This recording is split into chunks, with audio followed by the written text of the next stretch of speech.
welcome back to another episode of Talk Dead to Me. I am your host, Johnny Odell. I'm the social media manager for The Walking Dead, and this week we have an incredible guest. It is Walking Dead writer and co-executive producer Jim Barnes. He has written some of your favorite episodes, and most recently inked an overall deal with AMC Studios. Big future ahead for this guy. He has a fantastic story, and I can't wait for you guys to hear it. Also, there are some Mandalorian Season 2 spoilers ahead, so if you have not seen it, when we get to talking about binge culture and the future of television, make sure you skip ahead a few minutes, and you will be safe. Anyway, outside of that, you guys are really going to enjoy this talk, because I really enjoyed this talk. This is Jim Barnes. I just want to congratulate you on your overall deal with AMC. That's huge, man. Thanks, man. It's still a little surreal, but I'm like over the moon. I'm really excited. So I don't know much about your background. Where are you from? So originally from New York, grew up in Michigan. Those are my stomping grounds. I always had a huge love for all things like Star Wars and Indiana Jones, like Spielberg, Lucas, and after college, decided to try to just strike out, go to LA and try to make this, I just loved writing. So I taught myself how to write, downloaded PDFs of my favorite movies and just kind of self-taught and submitted to various fellowships all over town and got into the Warner Brothers workshop. And I don't know, man, just been working pretty steady ever since. Wow. All right. Well, all right. That's the interview. No, I'm kidding. That's really fantastic. I see your pillow over there. Did you go to Michigan? I did. Yeah. Go Blue. I was supposed to be a lawyer like my parents. And then I just decided to do this crazy thing. I'm still like, how did this happen? You know what I mean? Yeah. What did your parents say when you kind of decided to, get into writing? They didn't understand it. They worked themselves up from, they were working class kids that worked themselves up, studied really hard, became lawyers, and then, didn't understand why I wasn't into that. I mean, I love the law, but I was on my way to do that, but I don't know. I just felt that if I don't at least try, I'll kick myself for the rest of my life. So they didn't get it at first because I had to do things like, I was an assistant and, my dad's like, so you're just answering some guy's phone? I don't understand. Why did you we sent you to, you went to Michigan for that? And I was just like, it's such a different world. And there's so many different ways to get into the industry that they just didn't understand it. But I remember when they saw Written by Jim Barnes on TV. And that's when that's what blows their minds. That and getting screeners before every winter, and they're like, oh, that means that's a big deal. So and they started to understand it, and once it got, I started getting employed steadily, they were all about it and they were really proud, which is great.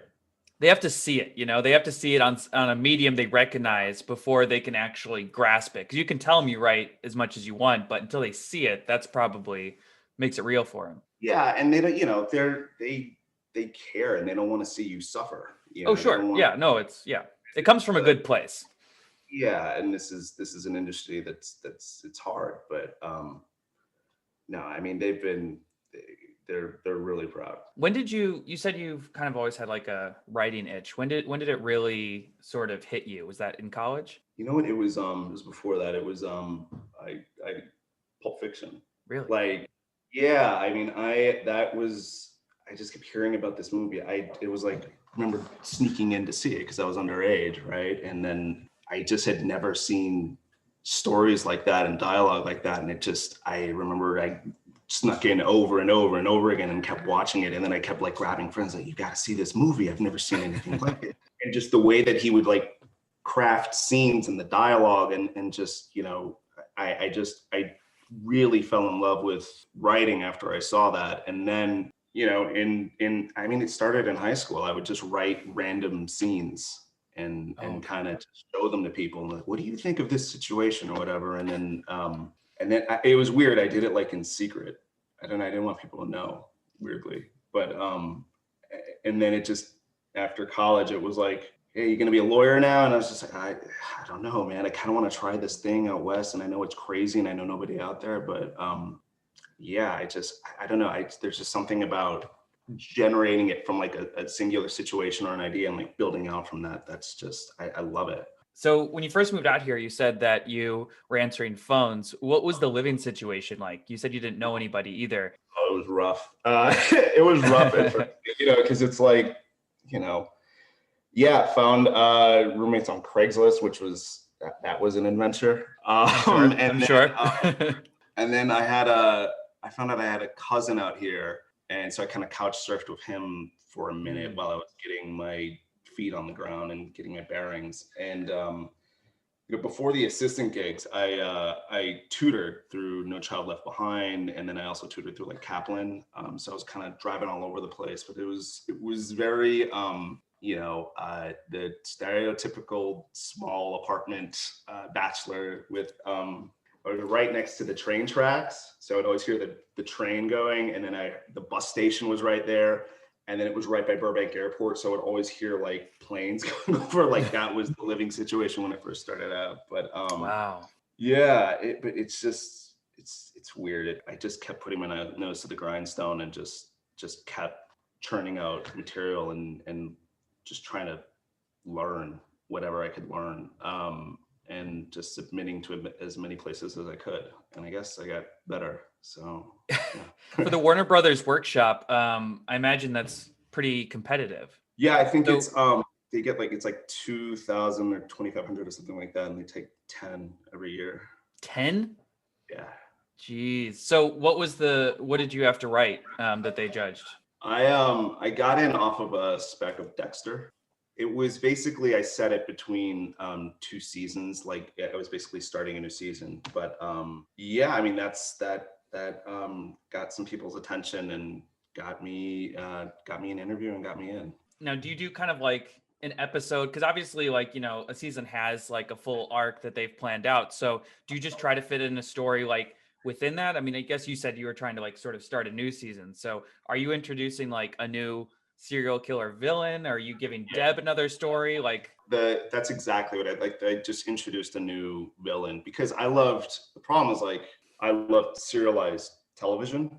And for the reason you just said, it's really hard to do that, to like insert a story in like an already established season, because then by the time you submit it, the season's over. So it can I felt like that would probably confuse the reader, right? Yeah. So my thought was like, well, like, Dexter, the new season isn't out yet, so I'll write like people that are like kind of yearning for that. If they read it, if they like Dexter, they'll be like, oh, this is kind of like an alternate new beginning to a new season, Right. So it just felt like just trying to establish a new villain was the way to go. So do you outline it all first? You start with the end? How do you usually work? Everyone is different. I'll like, it is going to sound really weird. I'll just imagine like a situation and an interesting character, and I'll sort of build out from that, Okay. And then have you ever done improv? Yeah, I did a few classes at UCB. Okay, right. So like, yeah, like, how you play the if this is true, then what else is true, or whatever, and you have to just kind of go back and forth. That's kind of like my process, where if I have like a really intriguing like situation, I kind of just branch out if then in like both directions and try to formulate like a character. Why are they doing what they're doing? It's another thing is just like, having lawyers as parents, you're constantly looking for motive. Mm-hmm. So just trying to delve into the character and really get behind their eyes and try to figure out what they would do and why. But my weird process is like, it'll just be like a situation or a scenario. And sometimes it'll come like in the middle of the night. Like I'll wake up and I don't know why I'm awake.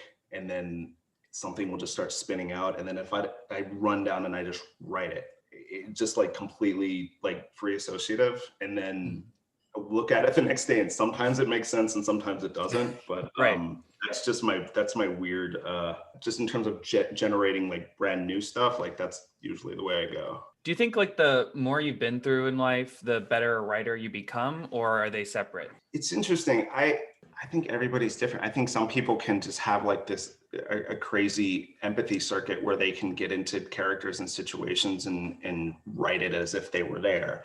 I personally, like, I think living life is really important, and I try to get out and, like, I love talking to people. I love like talking to random strangers and just like finding out who they are and where they come from. And I've been traveling a lot and just seeing different cultures and how and different perspectives, and that's definitely helped me kind of just broaden my horizons and just like my ways of thinking. You know, I think it's different for everyone, but I personally, I think you should go out and live life and get into adventures and make mistakes, and you'll be able to empathize more and you'll have more things to talk about. Absolutely. I've seen on your Instagram, it seems like before the pandemic, you traveled a lot with your partner and everything. Yeah. Is that your wife, girlfriend? I wasn't sure. Fiance. Fiance, congratulations. Yeah. Thank you. Did that happen during the pandemic or pre-pandemic? It happened November before the pandemic. Oh my God. So we're like, so she's in grad school, right? So we're like, all right, we're like, she's like, I'm gonna take, some time off, get acclimated to grad. We were like a year and a half ahead of the wedding.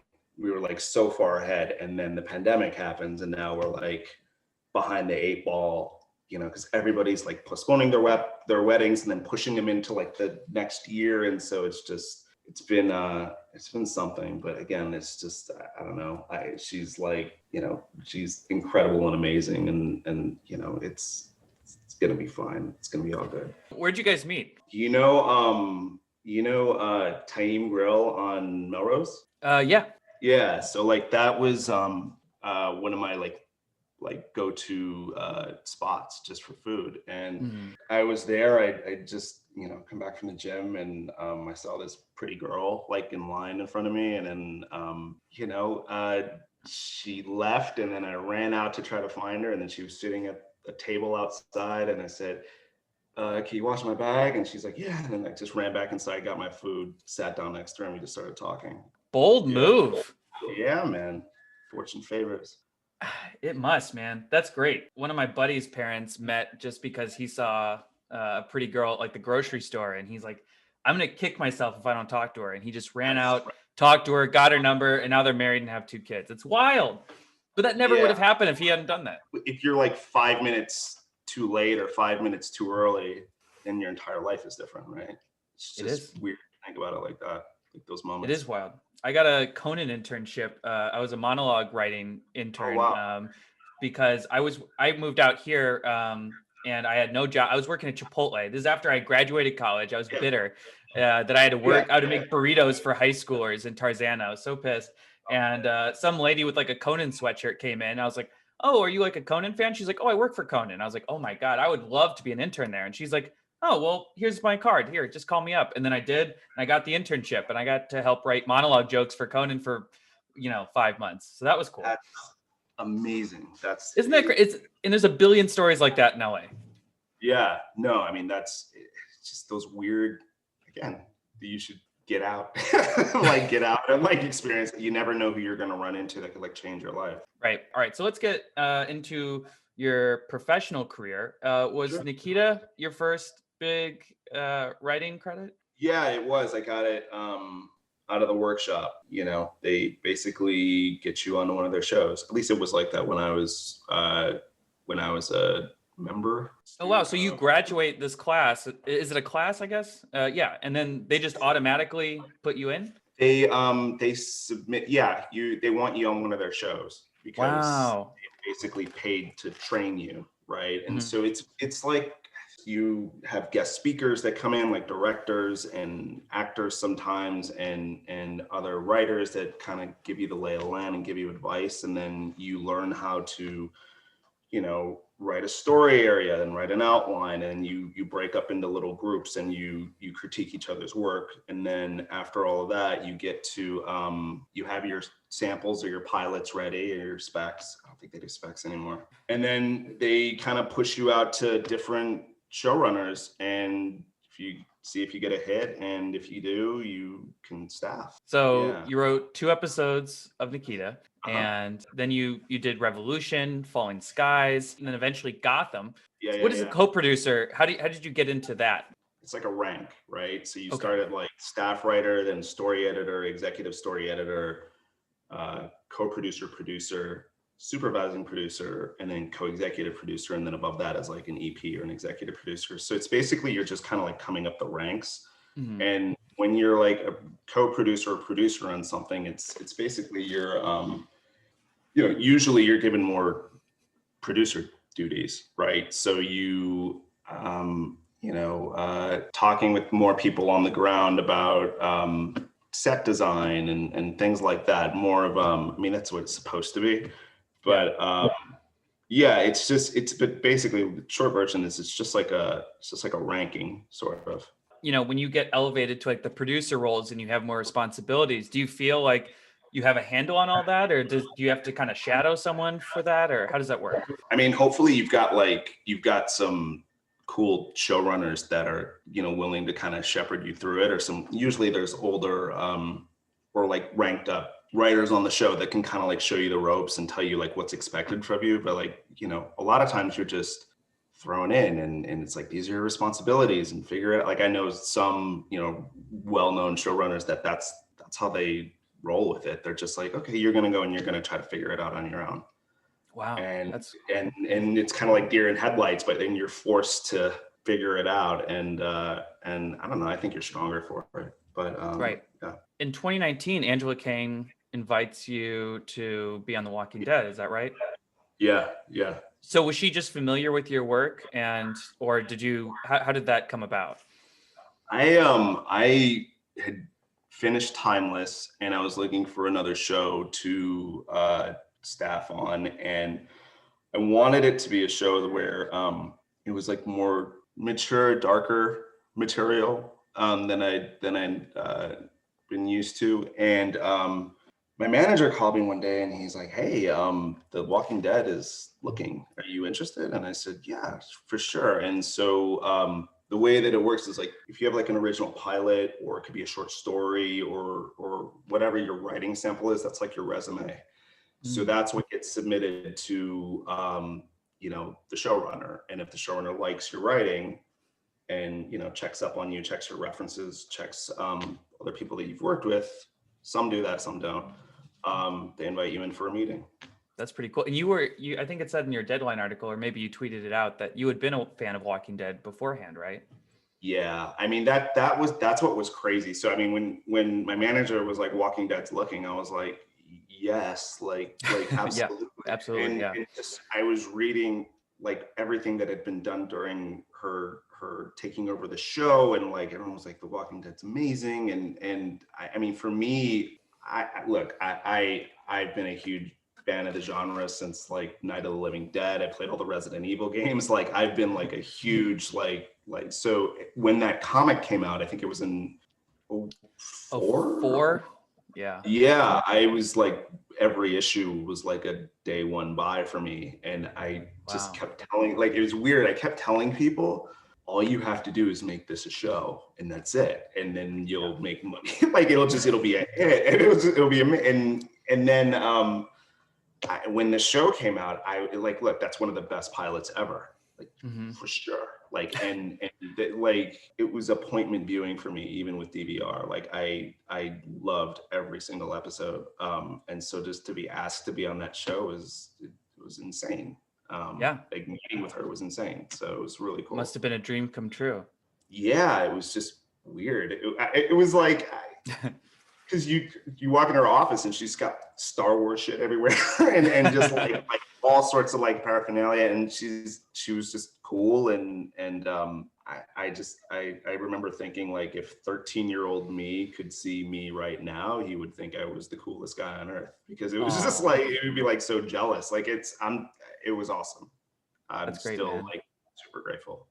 That's great. And it's wild because the show was originally pitched on the networks. It was going to possibly be on NBC.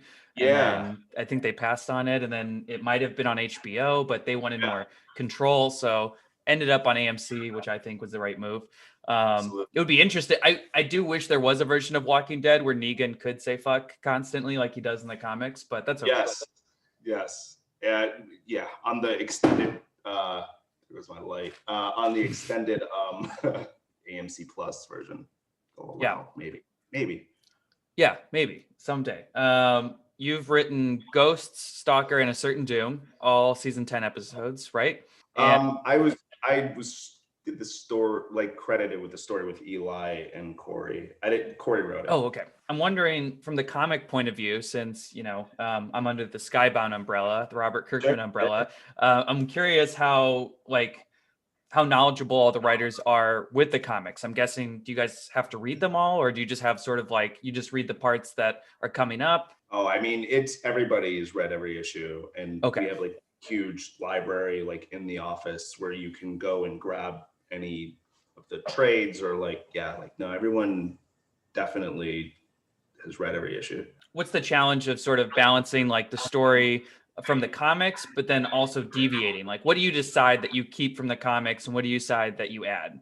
I mean, they're huge. I mean, Angela calls them orange cones, which are Okay, just like huge moments. Like Heads on Spikes is a huge moment. You have to sure. do that. Yes. And how do you build towards that? But it's also the coolest thing is just trying to keep the motivations of the characters true to what Kirkman's written, but Mhm. expanding on it. It's almost Sure. like, I don't know, I kind of look at it like it's like a director's cut where Mhm. you're able to kind of like delve into these different um, um, kind of like side stories with the characters and just flesh out what he's laid out even more. But yeah, I mean, we always have like those.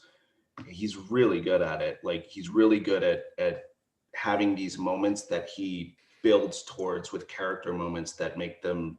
You know, like the hardest thing to do is make it shocking but inevitable, and I think he Mhm. does that a lot and really, really well. So we're just trying to honor that, with the stories that we're telling in that world. I'm curious with Negan, though. I mean, it's hard to write a redemption story for someone who was so clearly a villain, who so clearly killed like a fan favorite. But with Negan's redemption, is that sort of tough to tackle? Or I mean, I think Angela smartly, the time jump helped a lot with that. yeah, Just the 6 years was it? yeah, But it's hard. But I think that what makes people, I mean, at this point, he's an anti-hero. He reminds me of Unforgiven, right? Like yeah, Unforgiven, the difference is you meet Clint Eastwood when he's the pig farmer, hmm, right? Like, and yeah, he's kind of pathetic, and he's every scene he's in, he's repentant about what he's done, but you never see what he's done. Like you don't start him when he's the bad cowboy. You start hmm, after, right? And I right, think that the trick with Negan is you've already seen him be the bad cowboy. So hmm, like the fact that he's trying, that's human, and that makes people, whether you like it or not, like you have to respect that and empathize with that. The other thing is just being true to how the other characters would react to him, and not being able to forget what he's done, and always questioning, like, is he really sorry, or is he playing some game? And I think that's that to me is one of the coolest things about the character is people come down and have very different opinions about what his true motivations are, but that just makes him really interesting. yeah. I think the biggest hang up, other than the Glenn thing, is just the sort of the many wives he had and how consensual that might have been. And I think that's Right. something that fans sort of hang on to a little bit. But Sure. we can't get too much into it, but I have seen the bonus episodes, and I think the Right Here's on. Negan one, 1022, is fantastic and does a great Yeah. job of telling that story and expanding on the Here's Negan standalone from the comics. So Yeah, I'm excited for for sure. fans to see that and see if that changes any minds, or we'll see what happens. Yeah, he's a very different guy in that. It's just that it was really cool to see. Before we get into more of your episodes, I'm curious about the switch to digital. I mean, I think a lot of it was the pandemic. Like, we can remote view what's going on set, and I don't think that's possible with film. Like, or it's really hard to get like the monitors up and to be able to actually see. You know, it definitely looks different. I think it looks cool. I think both have pluses and minuses. I think it looks cool. I'm honestly a huge fan. I think the film was great for the first few seasons, it Yeah, just made it seem more gritty and a little bit old fashioned and just raw. But the digital, I just feel like it's hard to shoot night scenes, I feel. yeah, And that's so I think that's where film kind of has its weaknesses, where when it comes to like the Battle of Hilltop or actually, I think the beta one, what was that? Stalker. I yeah, feel like that looked really good, but seeing the bonus episodes, I'm like, oh my God, I wish the last few seasons looked like this. This is yeah, beautiful. So, yeah. is season No, 11 going to continue with digital? yeah, we're yeah. Speaking of Stalker, what was, I don't want to get your credit wrong on that. Were you, was it story by or Written. written? Nice. So that had a lot of great horror elements in it. So, what inspired you to sort of get into the actual like scariness of it? Because it kind of been a while since Walking Dead was truly like frightening. So it was kind of nice to get back to the horror roots a little bit. Yeah, I mean, that's again why I love the show. It's just the scariness and the thrills, and things are scarier in the dark. They just are when you can't quite see what's around the corner. I mean, it honestly, it came from an idea I had early on, where I was like, what if Beta like walked into a room and killed like a bunch of people and then like knelt down and then waited for them to rot, like, and then out of that, again, that is like I was like, what if that? And then everyone's like, oh, that's really cool. How do we do it? And we have a lot of ideas like that like the room comes up with, but again, unless you can get there in an organic, natural way, then it's not worth doing, because then it's going to feel like you just did it to do it. Right. But then the story just kind of turned into, with what was happening with Gamma, and again, just getting into the characters' heads. Well, what's the worst thing that could happen, or what's the fallout from this move or that move? And then it just became like, oh, they take her in, but Alpha wants her back, and Beta's Right. got to go get her. It was, and just kind of structuring it like, I was like, oh, then you can do Halloween. We always talked about that, like, Yeah. how do you do Halloween in Alexandria? It was And very just, Michael Myers. yeah. And I love the arm out of the ground, very Romero, very sort of classic Yes, for zombies sure. when you think about it. Yeah, Was that was awesome. Angela's pitch. That was not, because we were like, Okay. how does he get in? And then she came up with things like, well, what if Dante was doing all sorts of crazy stuff and the Whisperers were in tunnels and he helped build one? And then she was just like, the hand comes up. Like, it was just one of those moments where we were like, oh my God. And then we had enough lead time to where we could like set that up. So yeah, it was awesome. And Ryan was amazing. And he's a cool dude. So do you have the whole sort of outline of the season and you're like, okay, these are the big moments we want to hit. Angela is like about, following organically, like where the story, having the orange codes as a guide, but organically following where the story wants to go. So the biggest example of that is, I think it was 9 Heads on Spikes was the, 9:15. right, not 9:16, right? Like, Right. because it just That was the fun snow episode. right, which again, that was just like, that was I like that. amazing. It had never been done before. But like, it's like, it doesn't have to. You don't have to build towards like, oh, this huge thing happens here. Not necessarily, right? Like, maybe it's better situated at 9:15 and not 9:16, right? And I think it's more about feeling the flow and the pacing and making sure that feels like it's exciting and engaging from episode to episode, versus like, this has to happen in episode 7, because otherwise then you might have like filler episodes that are just, the audience is going to feel like you're treading water, which you don't want. Right. So when it comes to someone like Dante, like, whose idea was it to change him from a Maggie Stan in the comics to a Whisper spy in the show? That was Angela. Yeah. Oh, it was Angela. Wow, great idea. Yeah.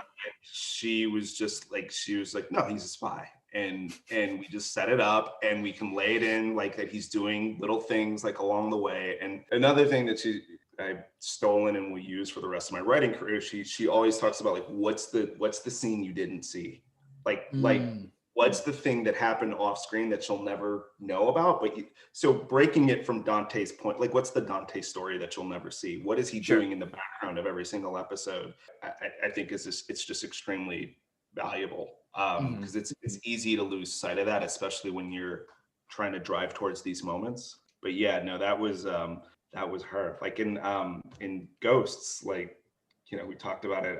I you know, and he's in the meeting hall and he's like, yeah, you know, he's like ginning everybody up, because when you go back and look at that, you're just like, oh, he was trying to like sow discord and so paranoia when you look at it at the second time. So yeah, no, that was all her. How do you respond to fan criticism, or do you look at any of that? Is that kind of one of those things where it's like, don't Google yourself?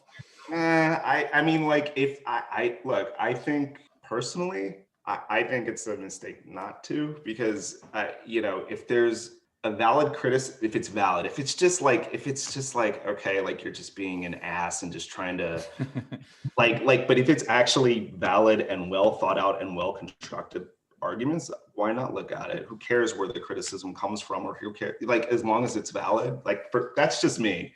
I'm not afraid to look at like a review, if it's actually valid and thought out and not just being like, you know, pithy and petty. Right. This leads me to a question about the shipping drama, which I wonder how aware the writers and producers and showrunner is about that. I know Angela's talked about it a lot, but being on social media, I see a lot of like the Carol Daryl stuff, the Daryl Connie stuff, and oh boy, will they have opinions about the bonus episodes, specifically 1018. Are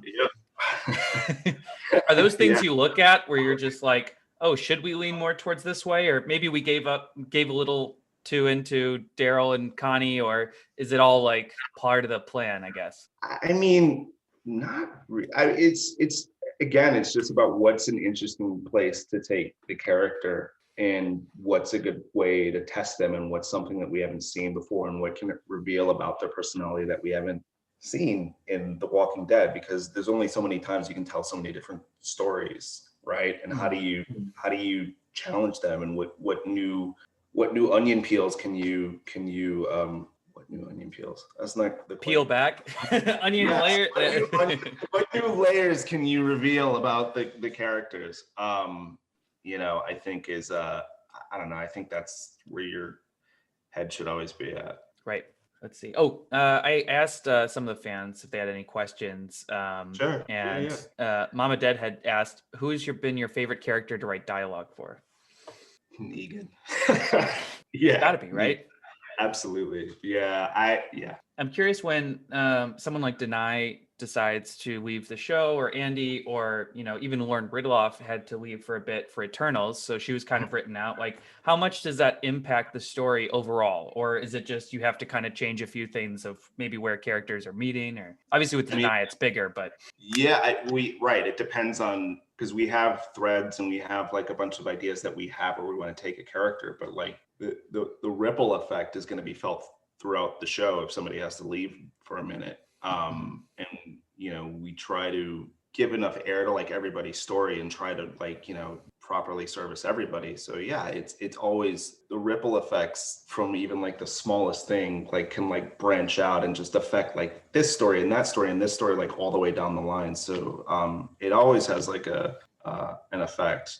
How has the pandemic affected how many, you know, I know they're going to do the 24 episode final season, and then we have these 6 bonus episodes. So if COVID hadn't happened, were they planning on doing season 11 and 12, but now with the COVID, they kind of had to, you know, scrunch it together a little bit? I mean, there were a bunch of different iterations going around, but definitely COVID affected things. I literally lost track, but it definitely affected, you know, the bonus episodes and just how they were going to end the series. It definitely had an impact. How did you feel about the end of the comic series? I mean, the coolest thing I thought was, you know, the whole theme, right, seems to be, this is a guy, Rick, who's trying to make a life better for his kid at the end of the day. And that's what pushes all of these people to do what they do at the end of the day. I think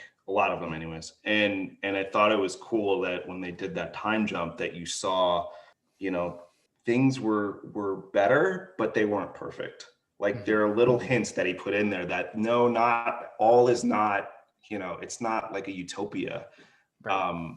But the fact that people are trying, and the fact that people are trying to live a better life, and maybe they have different ways of how they want to go about doing that. I thought that was really smart and powerful, and it just felt real, because if it was just like, and then they live happily ever after, then that would feel like it would compete with the gritty realism that has been in the comic throughout. Right. Yeah. I mean, it's bold. Kill Rick Grimes and then do a 25-year time jump. Yeah. Yeah. No, and again, Wild. that's one of those moments that he's really good at building to. So let's finish up with talking about your new AMC deal.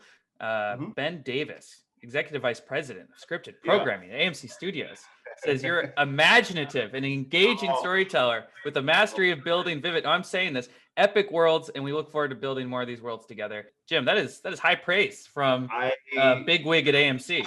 No, I mean, that was I was like, wow. And I just talked to him a few days ago.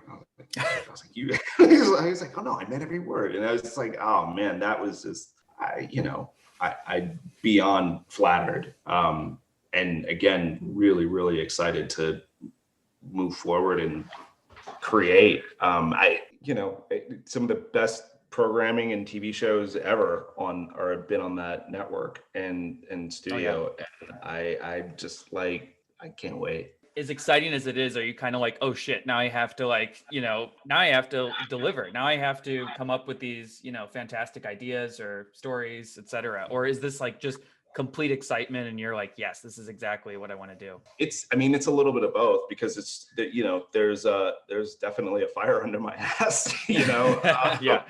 But I mean, in a good way, because it's just it's helped me. They've been great. They've had a lot, they're giving me a ton of resources to work with, and really cool executives to be in contact with and collaborate with, and other creators too. And it's a good fire. I'm like really excited to just like push forward and just get going. Like I'm jonesing. Right. I'm curious, just on a overall TV perspective, where you think television is headed. It's really interesting. I was just talking about this with my fiance, like right before we jumped on. Just how many streaming services can somebody have, right? Like before it starts to turn in what you just said, and before you're basically paying your cable rate again. And so I think it's extremely competitive right now. It makes sense to me that there would be more packaging and you're already seeing it. I think there's like a Disney Plus, Hulu, ESPN.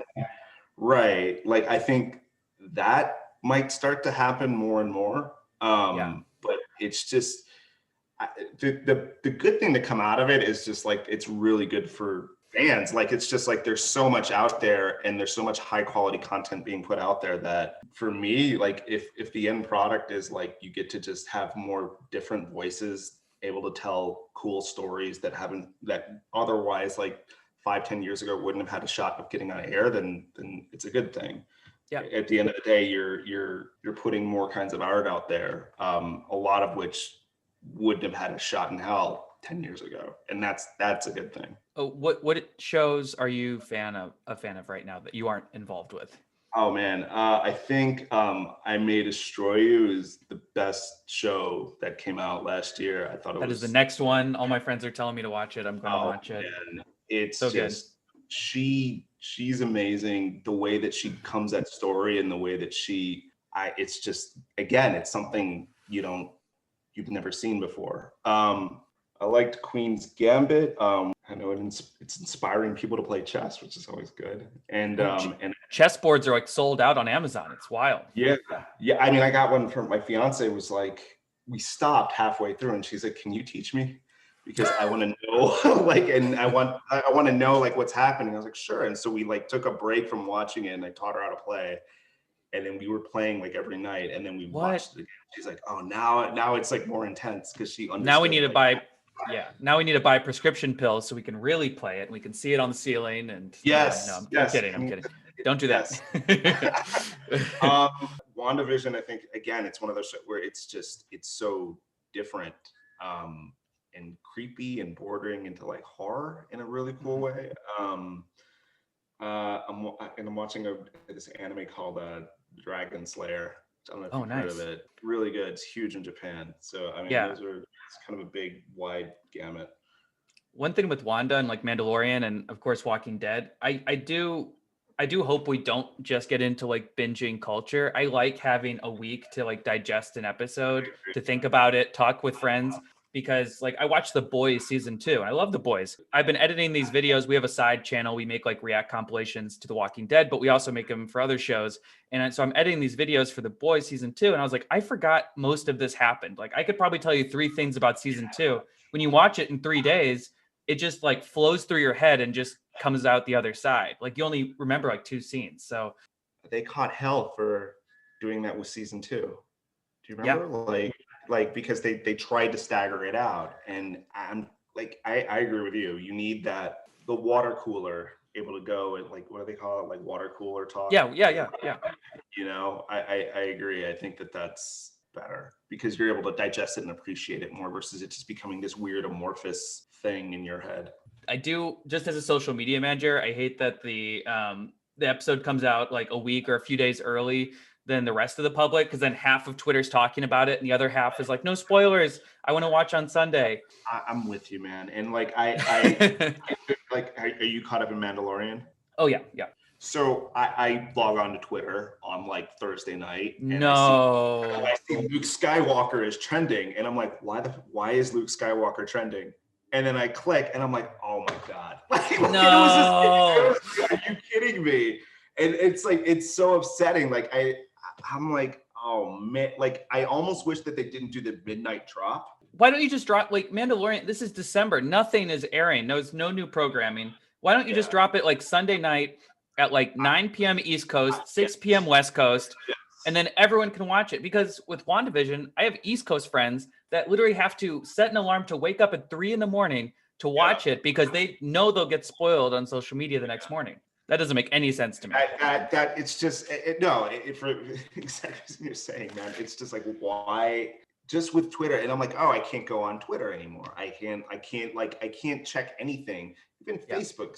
Someone will just like put something, and it's like, oh, I've seen it now. So I think the Sunday thing is spot on. Like all in a day when everybody's home and everybody can watch it, and it's not like, people aren't ahead of the other. For season 11, I know you can't say much, but is there anything you can say that you're excited about for the final season? I mean, we're shooting 1 and 2 right now. It's a 2-part episode, 2-part premiere. What can I say?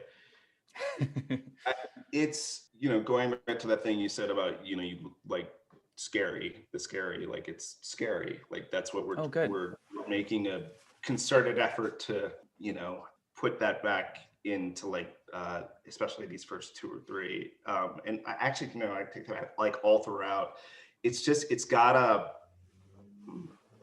we're exploring things and doing things that I haven't seen done on the show before, which is really exciting, and just different set pieces and locations. And the fact that we're pulling it off during the pandemic is a testament to the crew in Georgia. It was like, they're incredible, but it's big.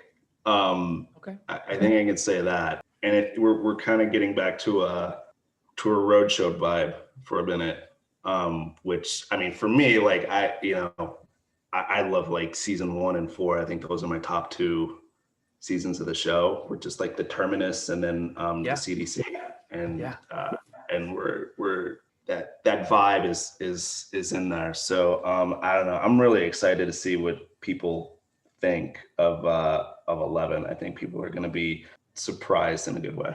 That's exciting, man. I can't wait. Obviously, the Commonwealth is coming, so I can't wait to see how you guys remix that a little bit. Yeah. But yeah, I'd love to have you on once the season is, maybe starting up again and we can talk about it. Sure. You're really interesting, man. And I really thank you so much for taking the time to. Thanks for having me. This. This is like my first podcast. You know that, right? No way. Well, you did great. You did an awesome job, dude. Thanks, man. Even though you're a Michigan fan, you're still great. Listen. I'm just focused on basketball. Right now. That's all. Yeah. All right, Jim. Well, thanks again for doing this. I appreciate it. Having me. Absolutely, man. Have a good rest of your weekend and hope to talk to you in the future, bud. For sure. Thanks a lot.